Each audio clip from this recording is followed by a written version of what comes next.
कोल्हापूर शहरामध्ये शेंडा पार्क येथे 1100 bed 600 bed general hospital, 250 cancer आणि 250 सुपर स्पेशालिटी याचं बांधकाम HSC म्हणजे हॉस्पिटल बांधण्याचा ज्याला अनुभव आहे अशी केंद्र सरकारची ही PMC कंपनी महाराष्ट्र वैद्यकीय शिक्षण विभागाने नेमलेली आहे आणि यांचे सगळे डिझाईन वगैरे IIT हे त्यांचं कन्सल्ट करत असते आणि त्यांच्या कन्सल्टिंगने हे सगळं त्यांचं काम चालत असतं.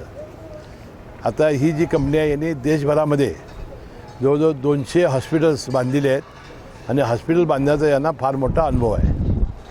आता जी कंपनी बांधकाम करते ती आहे नागार्जुन कन्स्ट्रक्शन कंपनी. ही आहे आंध्राची. याने जवळजवळ देशभरामध्ये हजारो बांधकामं पूर्ण केली आहेत. त्यांनी इमारती बांधलेल्या आहेत, पूल बांधलेले आहेत, रस्ते केलेले आहेत आणि त्यांना प्रचंड अनुभव आहे. आणि अशाच लोकांची निविदेमध्ये आपण जेव्हा निविदा बोलावतो त्यावेळा अशा कंपन्या येत असतात. आता या नागार्जुन कंपनीच्या या बांधकामामध्ये काही त्रुटी आल्याचं प्रसारमाध्यमांनी दाखवल्यानंतर आज मी या बांधकामावर आलो, पाहिलं आणि आपण पाहिलं असाल की अतिशय उत्कृष्ट आणि अतिशय चांगलं, अतिशय कमी वेळेत हे बांधकाम झालेलं आहे.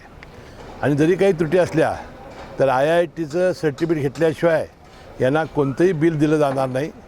अशा पद्धतीच्या सूचना मी आज दिलेल्या आहेत. आणि ह्या पुढच्या कामामध्ये त्यांनी HSC कंपनीनं त्यांनी चांगल्या पद्धतीनं याची देखरेख करावी अशा कडक सूचना दिलेल्या आहेत. कारण इतकं मोठं काम उभं असताना आयुष्यभर हे आता राहणार आहे आणि कोल्हापूर जिल्ह्यातील लाखो रुग्णांची, गरीब रुग्णांची सोय या ठिकाणी होणार आहे. आणि म्हणून हे कामसुद्धा इतकं दर्जेदार झालं पाहिजे. मी त्या प्रसारमाध्यमांचा आभारी आहे. अशी छोटीशी जरी गोष्ट त्यांनी नजरेस आणली तरीसुद्धा त्याची दखल घेतली जाईल आणि योग्य ती कारवाई केली जाईल. आणि आता 31 मार्च 2027ला या तिन्ही हॉस्पिटल्स पूर्ण होणार आहेत आणि त्याचं लोकार्पण होऊन या कोल्हापूर जिल्हा नव्हे तर आपला पश्चिम महाराष्ट्र, विशेषतः या 3-4 जिल्ह्यामध्ये आणि कर्नाटकच्या सीमा भागातील लोकांनासुद्धा फार मोठी सोय इथं होणार आहे. आणि जे सुपर स्पेशालिटी हॉस्पिटलचं बांधकाम 250 बेडचं चालू आहे त्यामध्ये अनेक वेळा मी सांगितलेलं आहे की या ठिकाणी मी kidney transplant, liver transplant, heart ट्रान्सप्लांटसारखे सुद्धा आपण इथं अतिशय गुंतागुंतीच्या शस्त्रक्रिया करण्यासाठी आपण योग्य ती संपूर्ण आपण यंत्रणा, त्यानंतर लागणारे साहित्य, लागणारे डॉक्टर्स याचा पुरवठा करणार आहोत. आणि कॅन्सरचं 250 बेडचं जे आहे त्यामध्ये तरी कॅन्सरवरचे सगळे उपचार हे अतिशय चांगल्या पद्धतीनं टाटाच्या लेवलचे इथं होतील अशी माझं स्वप्न आहे.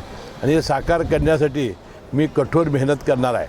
आणि म्हणून आज या बांधकामाच्या निमित्ताने काही शंका जरी उपस्थित झाल्या असतील तर IIT सारख्या संस्थेचं थर्ड ऑडिट झाल्याशिवाय यांना कसलंही बिल मिळणार नाही किंवा यांना कसल्याही पद्धतीचं सर्टिफिकेट मिळणार नाही.